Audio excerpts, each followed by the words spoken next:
Breaking news చూస్తున్నారు. Kolkata doctor అత్యాచార హత్య కేసులో అనేక సంచలనాలు వెలుగులోకి వస్తున్నాయి. ఇప్పుడు ఆర్టీవీ ముందు సంచలనమైన ఎక్స్క్లూజివ్ ఫుటేజ్ ని ఉంచబోతోంది. ముఖ్యంగా కేసులో కీలకంగా మారబోతుంది ఆ ఫుటేజ్. ఏంటి ఆ ఫుటేజ్? అవును, సిబిఐ దర్యాప్తులో వెలుగులోకి నివ్వెరపోయి నిజాలు వస్తున్న వేళ ఆర్టీవీ ముందు సంచలనమైన ఫుటేజ్ ను ఉంచబోతోంది. మరి కాసేపట్లో ఆ ఫుటేజ్ ని మీ ముందుంచే ప్రయత్నం చేస్తుంది. సెమినార్ హాల్ లోపలి అభయ అత్యాచారం హత్య జరిగిందా అంటే అవుననే మాట వినిపిస్తోంది. అభయను చిత్రహింసలు పెట్టాడు నిందితుడు సంజయ్ రాయ్ అనే చర్చ జరుగుతుంది. ఈ ఘటనపై అనేక అనుమానాలు వ్యక్తం చేస్తోంది సిబిఐ. సెమినార్ హాల్లోకి సరిగ్గా ఉదయం 4 గంటలకు సంజయ్ రాయ్ ఎంట్రీ ఇవ్వడం ఇప్పుడు సంచలనంగా మారింది. హాస్పిటల్ సీసీ ఫుటేజ్ లో స్పష్టంగా కనిపిస్తోంది సంజయ్ రాయ్ కి సంబంధించి. ఆ ఫుటేజ్ ని ఆర్టీవీ ఎక్స్క్లూజివ్ గా మీ ముందుంచే ప్రయత్నం చేస్తోంది. ఆర్టీవీ మీకు ఎప్పుడో చెప్పింది, అందరికన్నా ముందుగా, అందరికన్నా వేగంగా, అందరికన్నా ఖచ్చితత్వంతో సమాచారం మీ ముందుంచే ప్రయత్నం చేస్తుందని చెప్పి కేవలం తెలుగు రాష్ట్రాలకు మాత్రమే కాదు, కోల్కతా ఘటన విషయంలో కూడా ఆ సీసీటీవీ ఫుటేజ్ ని అదిగో ఆన్ స్క్రీన్ మీరు చూస్తున్నారు. ఆర్టీవీ ఎక్స్క్లూజివ్ ఫుటేజ్ మీరు చూస్తున్నారు. నిందితుడు సంజయ్ రాయ్ కి సంబంధించి ఫుటేజ్ ని మీరు చూస్తున్నారు. ఆర్టీవీ స్క్రీన్ మీద 4 గంటల 3 నిమిషాలు, ఉదయం 4 గంటల 3 నిమిషాలకి సంజయ్ రాయ్, నిందితుడు సంజయ్ రాయ్ అక్కడ ఆ సెమినార్ హాల్ ప్రాంగణంలోకి వచ్చిన విజువల్స్ మీరు చూస్తున్నారు. చేతిలో హెల్మెట్, లెఫ్ట్ సైడ్ మీరు చూడొచ్చు ఆ రెడ్ సర్కిల్ గిరా గిరా గిరా తిరుగుతోంది కదా, ఆ రెడ్ సర్కిల్ మీరు చూడొచ్చు. అదే అత్తగాడి చేతిలో హెల్మెట్, అది పోలీస్ హెల్మెట్ గా భావించడం జరుగుతుంది. ఇన్ఫాక్ట్ అది ఆ విజువల్ మీరు చూస్తే అర్థమవుతుంది.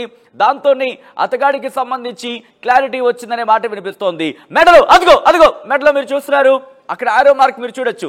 మెడలో బ్లూటూత్ కి సంబంధించి హెడ్ ఫోన్స్, దాంతో సంజయ్ రాయ్ కి సంబంధించి కీలకంగా మారింది. అయితే ఇక్కడ మరో ఇంట్రెస్టింగ్ అంశం ఏంటంటే కనుక అక్కడ ఘటనా ప్రదేశంలో హెడ్ ఫోన్ దొరికింది, అంటే ఇయర్ ఫోన్ దొరికింది. మనం సాధారణంగా హెడ్ ఫోన్స్ అంటూ ఉంటాం. అయితే ఆ దొరికిన హెడ్ ఫోన్ ఇది ఒకటే అనే చర్చ జోరందుకుంది. ఆ కీలకమైన ఆధారంతోనే రెండింటిని మ్యాచ్ చేసి చూడగా అప్పుడు నిందితుడు సంజయ్ రాయ్ అని చెప్పి పోలీసులు పట్టుకోవడం జరిగింది. దానికి సంబంధించి అక్కడి నుంచి ఇన్వెస్టిగేషన్ కీలక మలుపు తీసుకుంది. అక్కడి నుంచి ముఖ్యంగా పోలీసుల దర్యాప్తుకు సంబంధించి ఇన్ఫాక్ట్ ఆ పరిస్థితి మనం చూసాం. అయితే ఆ టైంలో 4 గంటల టైంలో ఏం చేస్తున్నాడు, అక్కడికి ఎందుకు వెళ్ళాడు సంజయ్, ఎందుకు వెళ్లాల్సి వచ్చింది? 3వ ఫ్లోర్లో చేతిలో హెల్మెట్, మెడలో హెడ్ ఫోన్స్ వేసుకొని వెళుతూ ఉంటే ఎవరు ఎందుకు చూడలేదు? అసలు ఇంతకీ ఎవరు సంజయ్ రాయ్ అక్కడి వరకు వెళ్లేందుకు పర్మిషన్ ఇచ్చారు? ముఖ్యంగా అక్కడ ఆమె ఒక్కరితే ఉన్నప్పుడు సంజయ్ రాయ్ అక్కడి వరకు ఎలా వెళ్ళగలిగాడు? ఎంతకీ ఆ సెమినార్ హాల్కి వెళుతున్నప్పుడు ఒక్కసారి అతగాడి చూపు చూడండి, ఆ చూపు చూడండి ఒక్కసారి. మొత్తం ఆ మనిషిని చూస్తే ప్రస్తుతం దేశం అంతా రగిలిపోతుంది. మాకివ్వండి వాడి సంగతి చూస్తామంటోంది, మాకు అప్పగించండి వాడి సంగతి చూస్తామంటోంది దేశం. కానీ ప్రస్తుతం ఇటు పోలీసుల అదుపులో ఉన్నాడు. విజువల్స్ మీరు చూస్తున్నారు, ఎక్స్క్లూజివ్ విజువల్స్. ఆర్టీవీ స్క్రీన్ మీద మీరు చూస్తున్నారు ఎక్స్క్లూజివ్ విజువల్స్. మీకు ఎప్పుడు ఆర్టీవీ చెప్పింది, అందరికన్నా ముందుగా, అందరికన్నా వేగంగా, అందరికన్నా ఖచ్చితత్వంతో సమాచారం మీ ముందు ప్రయత్నం చేస్తుందని చెప్పి ఈరోజు బెంగాల్ దుర్ఘటనకు సంబంధించి, బహుశా దుర్ఘటన అనే కన్నా అంతకన్నా తీవ్రమైన పదం ఎదురు ఉంటే కనుక బహుశా వాడచ్చాము ఇక్కడ. ఎందుకంటే అంతటి దారుణమైన పరిస్థితి అక్కడ. డాక్టర్ అత్యాచారం హత్య కేసులో నిందితుడు సంజయ్ రాయ్ కి సంబంధించి సీసీ ఫుటేజ్ ని మీరు చూస్తున్నారు. అయితే ఈ 4 గంటల 3 నిమిషాల ప్రాంతంలో తనక్కడికి చేరుకున్న తర్వాత అత్యాచారం చేసి హత్య చేశాడా, లేకపోతే హత్య చేసి అత్యాచారానికి పాల్పడ్డాడా, లేకపోతే ఎవరైనా ముందుగా వెళ్ళి అక్కడ అభయ మీద అత్యాచారం చేసి హత్య చేసిన తర్వాత నిందితుడు సంజయ్ రాయ్ వెళ్ళి ఏమైనా హత్యకు పాల్పడ్డా, ఇన్ఫాక్ట్ అత్యాచారానికి పాల్పడ్డా? సిబిఐ పలు అనుమానాలను వ్యక్తం చేస్తోంది క్రైమ్ సీన్ కి సంబంధించి. అవును, ఆర్జికర్ హాస్పిటల్లో క్రైమ్ సీన్ ని మార్చేశారంటూ సిబిఐ సంచలన వ్యాఖ్యలు చేసింది. ఇదే అంశాన్ని ఇటు సుప్రీంకోర్టు దృష్టి కూడా తీసుకెళ్ళిందంటే అర్థం చేసుకోవచ్చు. సిబిఐ తన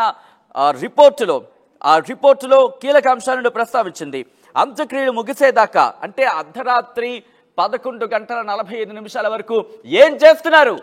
ఎఫ్ఐఆర్ రిజిస్టర్ చేయకుండా ఏం చేస్తోంది బెంగాల్ ప్రభుత్వం కావచ్చు, బెంగాల్ పోలీసులు అంటూ కూడా ప్రశ్నను సంధించింది. ఈ ఫుటేజ్ ఇప్పుడు కీలకంగా మారబోతోంది. ఈ ఫుటేజ్ ఆ చేతిలో హెల్మెట్, మెడలో హెడ్ ఫోన్స్, అలాగే ఉదయం 4 గంటల 3 నిమిషాలకు సంబంధించి ఆ ఫుటేజ్ నిందితుడు సంజయ్ రాయ్ ఇటు సెమినార్ హాల్లోకి ఎంటర్ అవుతున్న విజువల్స్ మీరు చూస్తారు. అదిగో అక్కడే అభయ పాపం అలసిపోయి 36 గంటలు నిర్విరామంగా పనిచేసి అలసిపోయి అక్కడ సేద తీరుతూ ఉంటే ఇదిగో ఈ దుర్మార్గుడై అక్కడికి చేరుకొని అభయను అత్యాచారం చేసి హత్య చేశాడు అనేది ప్రాథమికంగా మనకు తెలుస్తోంది. ఇంకా ఇన్వెస్టిగేషన్ పూర్తిగా జరుగుతోంది. కానీ నిందితుడికి సంబంధించి ఆ సీసీటీవీ ఫుటేజ్ 4 గంటల 3 నిమిషాల ప్రాంతంలో అక్కడికి చేరుకున్న ఎక్స్క్లూజివ్ విజువల్స్ మీరు చూస్తున్నారు ఆర్టీవీ స్క్రీన్ మీద. ముఖ్యంగా ఈ కేసుకు సంబంధించి కీలకంగా మారబోతోంది. అతగాడి ప్రతి అడుగుని ఇప్పుడు క్షుణ్ణంగా పరిశీలిస్తున్నారు. సీసీ ఫుటేజ్ చాలా కీలకంగా మారబోతోంది. మరీ ముఖ్యంగా క్రైమ్ సీన్ ను మార్చేస్తారంటూ సిబిఐ సంచలన వ్యాఖ్యలు చేసిన నేపథ్యంలో ఇప్పుడు ఈ ఫుటేజ్ చాలా అంటే చాలా కీలకంగా మారబోతోంది. అసలు ఇంతకీ 4 గంటల 3 నిమిషాలకు అతగాడు అక్కడికి ఎందుకు వెళ్ళాడు?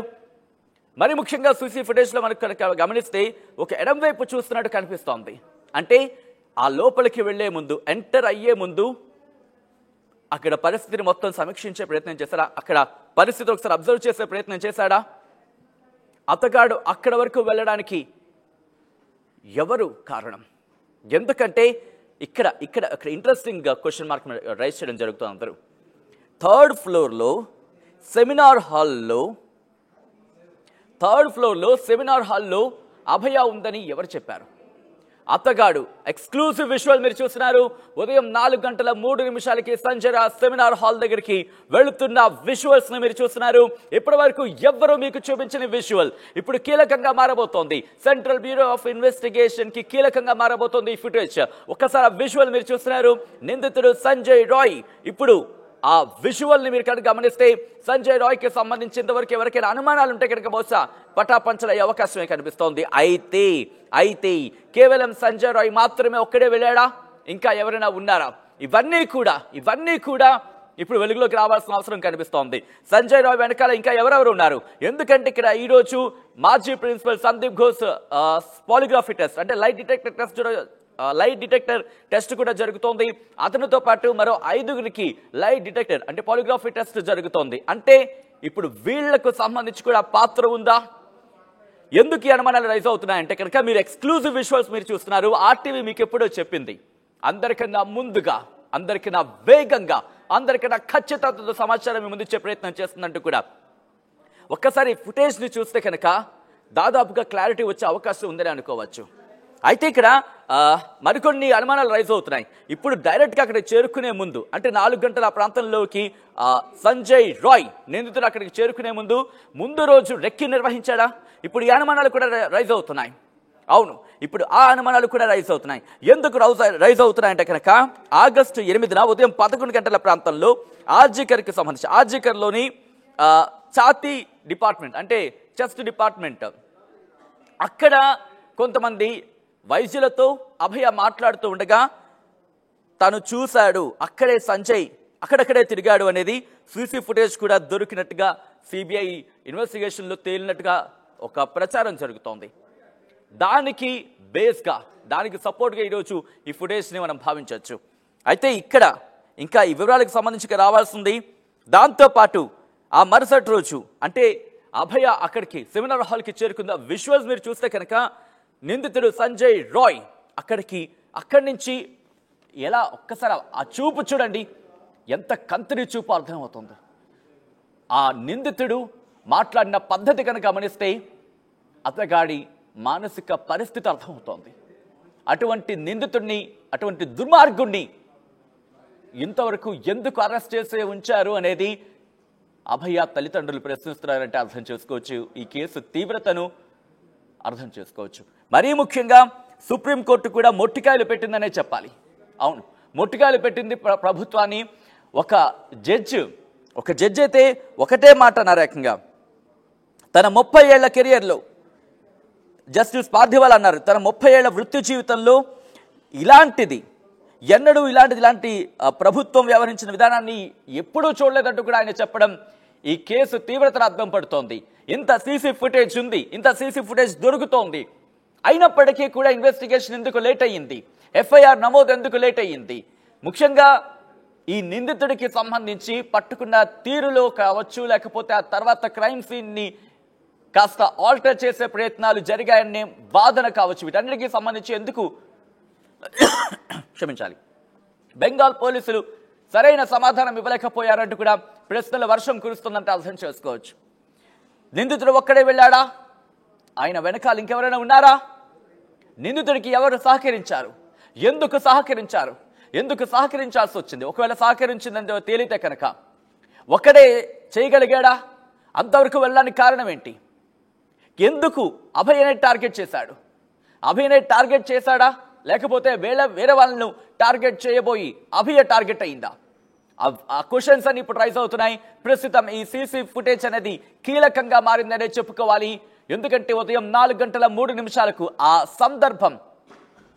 సందర్భం ఆ ఫుటేజ్, ఆ విజువల్ మీరు చూస్తున్నారు. అభయకు సంబంధించి